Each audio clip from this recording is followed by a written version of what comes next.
of Israelite groups that are out there that have either followed us or followed other groups and set up their own thing. And a lot of these guys are slowing down, man. I was going through some of these different Hebrew Israelite sites, and you click on, you know, if they put up videos, you click on the video section, and the last time they might have made a video was maybe 2 years ago, or 3 years ago, or 10 months ago. You know? Losing steam. Losing steam. We're constantly giving you videos, man. Because we're that living water that Yahweh Shai spoke about. You know, living water keeps on flowing. It never stops flowing. Bruce Lee said that. That's right. Out of his belly. But he's an Israelite. That's right. Out of his belly shall flow what? Rivers of living water. That's what Yahweh Shai said. Go ahead. For the weapons of our warfare are not carnal, but mighty through the Most High. The mighty is talking about this truth, this knowledge. It's so mighty that the media of this so-called government, they shy away from putting us on the media. Why? Because of the mighty words that we speak. They don't want this truth coming out. That's just an example of how mighty it is. That the media network of this government, different media networks, CNN, you name it, Al Jazeera, whatever, they shy away from putting us on. Yeah, because the elite, so-called, which are so-called Jews, they're telling the world that they're the real Jews. So if they let us, if they invite us on their different media outlets, the first thing we would say is we are the real Jews. That's right. So there would be a conflict there. Like this debate that Brother Polite, he likes to be called Brother Polite, since he's such a brother. He's having a debate with this so-called rabbi. Now I watched the rabbi speak, and you know what he's basically saying? That the blacks of this country are the real Jews.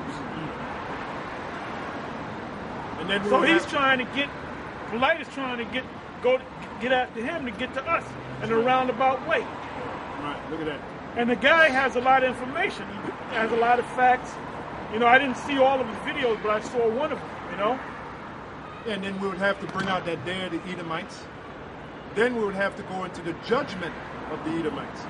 And all of this is mighty, man. If this information were to come out, it would bring down the so-called white man as a nation. Yeah, if they were to acknowledge that we are the Israelites and they are the Edomites, and the so-called Arabs are the Ishmaelites, and so forth and so on, and that there was such a person as Adam, there was such a person as King David, which they do acknowledge, all right? And if they do say or accept the fact that the Bible is true, then they would have to accept their judgment. And they don't want to do that. That's right. Go ahead. It says to the pulling down of strongholds. To the pulling down of strongholds. Okay. Yeah, this is pulling, this right here, us coming on YouTube, man, we're pulling down your lives. It says, casting down imagination. Yeah, casting down imagination. Like the imagination of the so-called white man to rule forever. This word casts it down. The imagination of sweet Jesus. Yeah, sweet Jesus. The imagination of the so-called American dream. America would persevere, go on forever.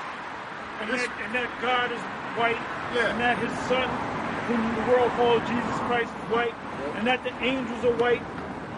See, if you were to acknowledge or admit that the children of Israel were black, then you would have to take down, or you have to cast away all that Renaissance art.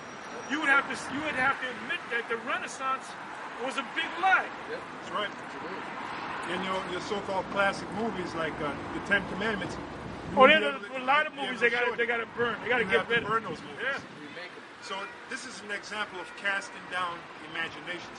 The main imagination is that the so-called white man is the superstar of the planet Earth. That he's a child of God. That he's the one. He's the chosen one. Yeah, that word imagination, there's a precept there. It says reasoning. Reasonings, image. Yep. Because the so-called white man, when they came into power, the first thing they did was put up that image as superior. All right? You had the story of how Rodrigo Borgia hired Michelangelo to paint his son to be the so-called new Jesus Christ, his son being Caesar Borgia. Why? To create that image. And that's the same image that Columbus came with when he came to the so-called New World. Yep. 348. First Get all them, Maccabees. get all them, Yep. get all the good stuff out. Yeah, that's the same image that Columbus came with to the so-called North American Indian when he came over here to the so-called New World. He came with that image because it's all about an image. First Maccabees, the 3rd chapter, 48. First Maccabees 3:48, and laid open the book of the law, wherein the heathen had sought to paint the likeness of their images. Yeah, the heathen had sought to paint, like Rodrigo sought Michelangelo to paint his son to be the new Jesus Christ. And they were indeed heathens.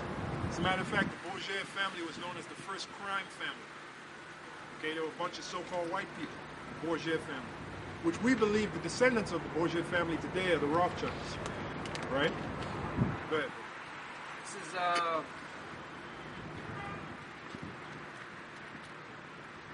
This is the book of Wisdom of Solomon, 14 and 15. Yeah, So it says, I'll start at 14. For by the vainglory of men they entered into the world, and therefore shall they come shortly to an end. Yeah, they entered into the world. Now you go in the book of Revelation, the 20th chapter, it tells you how the devil was loose from his prison. You know what that means? That means the Bourget family that came into power, Esau rose into power, the latter part of the 1300s going into the 1400s. They were that devil that was loose. They came into power. And the first thing they did was start taking down the dark, start deceiving, taking down the dark art, the dark images, do something called iconoclasm, the face Renaissance, and then setting up themselves as being the people, setting up themselves as being Moses. You had Michelangelo who chiseled that statue and called it Moses. Had Moses looking like a so-called white man. Okay? Go ahead, brother. It says, for a father afflicted with untimely mourning, when he had made an image of his child soon taken away. When he had made an image of his child. What is the example of that? Caesar Borgia. Who's that father? Rodrigo Borgia, who was also known as Pope Alexander VI of Rome. In other words, he got into the papacy, which the papacy before that was controlled by so-called black people. Back then, when you were in control of the papacy, you had some serious power, right? Esau, one way they got that was a world power. That was a world power. You know? One way Esau came into power was by conquering the papacy. Yeah. Getting up into the papacy, if you want to speak. Yeah, that's why it said there was a thing in Spanish on the Borgias, and Rodrigo Borgia told his sons, look, we're going to get into the papacy, and the Pope's seat, and from there we shall change the history of the world. See that? So that's history you brothers got to know. If you watch Great Millstone with GMS, beginning of the elders apostles of GMS, you're going to learn that history, man. And the Spirit's on us to go back into this history. You know, go back into going to these different museums, and we're going to do. You'll see this after the fact. We're doing a live show tonight. I mean, you're going to look at this show right now, the day after. But the Most High is putting the Spirit on us to go back into that history, man. That's right. Good. When he hath made an image of his child soon taken away, now honored him as a god, which was then a dead man. Yeah, now honored him as a god. A good example is that Caesar Borgia, which you think that's Jesus Christ. You go in these so-called churches, you see that on the wall. And people are bowing down to that, in particular the so-called Latin tribes. You know, they're doing them gang signs. Yep. They're crossing It is a gang sign. Nothing but a gang sign. Crossing their heart and crossing their... it's called the Sweet Jesus Gang. Yeah, the Sweet Jesus Gang. Crossing their lips. All that BS. Where in the scriptures Getting on one knee. Getting on one knee. Especially the so-called Puerto Ricans who are known as the tribe of All them Latin tribes. Especially all them, though. Goddamn Latin. Because you know why I say that? Because when you go in the book of Hosea, Hosea records it. He said, Ephraim is joined unto their idols. Who's Ephraim today? Leave them alone. Who's Ephraim today? So-called Puerto Ricans, man. They got that Caesar Borgia on their dashboard of the car. They got it on the headlights. They got it everywhere. Okay? Go ahead, bro. And delivered to those that were under him ceremonies and sacrifices. Thus ceremonies and sacrifices like the Roman Catholic Church. Liturgy. Which we... the IUIC... That's basically what they follow. They're nothing but black Roman Catholics. Yeah, they're nothing but a Roman Catholic Church. Aria and Shaw. That's right. They're nothing but they're nothing but Roman Catholic. That's right. Comfy. All right. Go ahead. Thus, in process of time, an ungodly custom grown strong was kept as a law. Engraven Yeah, images. ungodly custom. Good example of that is the so-called Roman Catholic Church, which practices ungodly customs, which really goes back, if you do your research, it goes back to the Babylonian Empire. The liturgy of the so-called Roman Catholic Church does not go back to the orders of the Heavenly Father and His Son. The confessionals go back, and we go into the research, back to the Babylonians, the ancient Babylonians, because people would believe in that religion, and if they were trying to take down the king, they would go to the confessional and say, we're planning on taking down the king or whatever. Then the priest would go back and tell the king they would kill the guy. Right. And then you had the Pope hat, which goes back to Dagon the fish god, which is a Canaanite deity. And they have another one, which is like a crown, it looks like an egg. They call it a three-tiered tiara, which that three-tiered tiara goes back to the so-called Trinity, which is not biblical. You know? Yeah, that funny hat that the so-called priests wear, case in point, the Pope, that goes back to Babylonian. It goes back to Dag, or Dagon, which is known as the fish god. Okay? And there's many other examples of the liturgy that the Roman Catholic Church practices that goes back to Canaanite worship, Babylonian worship. So that's the ungodly custom that the scripture is talking about. It says, engraven images were worshipped by the commandments of kings. Yeah, graven images. You go into the so-called Roman Catholic Church, you see the statues, the different statues, in particular Mary, the mother and the child. You got billions of people that bow down to that. Which actually goes back to the worship of Semiramis and Tammuz. Babylonian In worship. fact, when you get a chance, get that. Ezekiel Right. 8, go right to the point. That's right. Because Israel was involved in that back when they knew that they were Israel. That's right. They were secretly worshiping these gods that you Israelites worship today openly. Yeah, the mother and child, which you mentioned the song Cherokee People earlier. That another song came out in the 70s by Paul Simon, entitled The Mother and Child Reunion.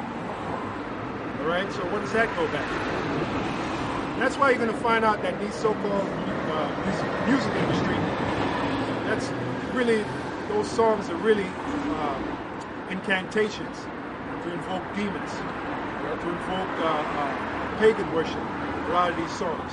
So if you ever want to make it in the music industry, you're going to have to, one way or another, worship Satan.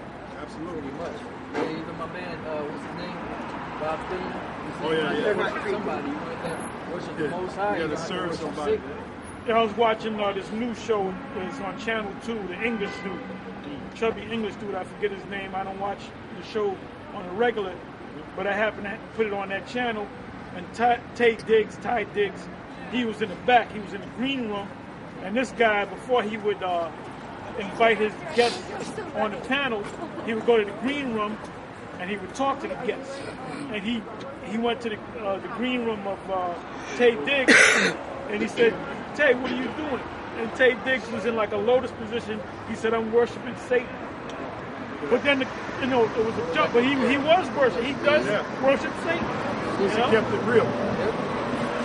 Then they showed him. He's doing a play down here where he's dressed up like a fucking woman, man. The dude's a clown, you know. And that's worshiping women. Well, that's worshiping Satan. When a man dressed like a woman, that's really Satan worship. Because it tells you in the Bible, if a man wears a woman's garment, he is an abomination unto the Lord thy power. So he's worshiping Satan. If you wear a woman's garment and you're a man, you're really worshiping Satan. You're worshiping Satan. That's Satan worship. But then you got these simple ass niggas, and we're gonna get back to this. They say that we're wearing dresses. These are not dresses, you dumb monkey.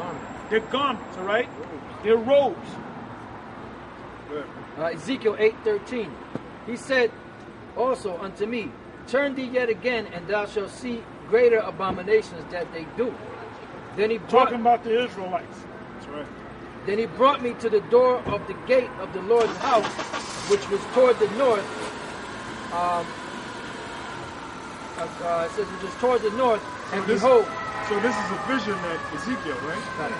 This is a vision that Ezekiel is seeing of the sons and daughters of Israel, what they were doing, which was an abomination. Go ahead. And behold, there sat women weeping for Tammuz. There sat women weeping for Tammuz. And Tammuz was the son of, what is that? Semiramis and Nimrod. Which was supposed to be Nimrod had married his mother, laid down with his mother, had sex with his mother, and I believe he was either put to death, and the seed that came forth from Semiramis was supposed to be the reincarnated body of Nimrod, but he was named Tammuz. And that whole thing goes back to the Christmas holiday. That's right. The tree, the evergreen. Matter of fact, get that.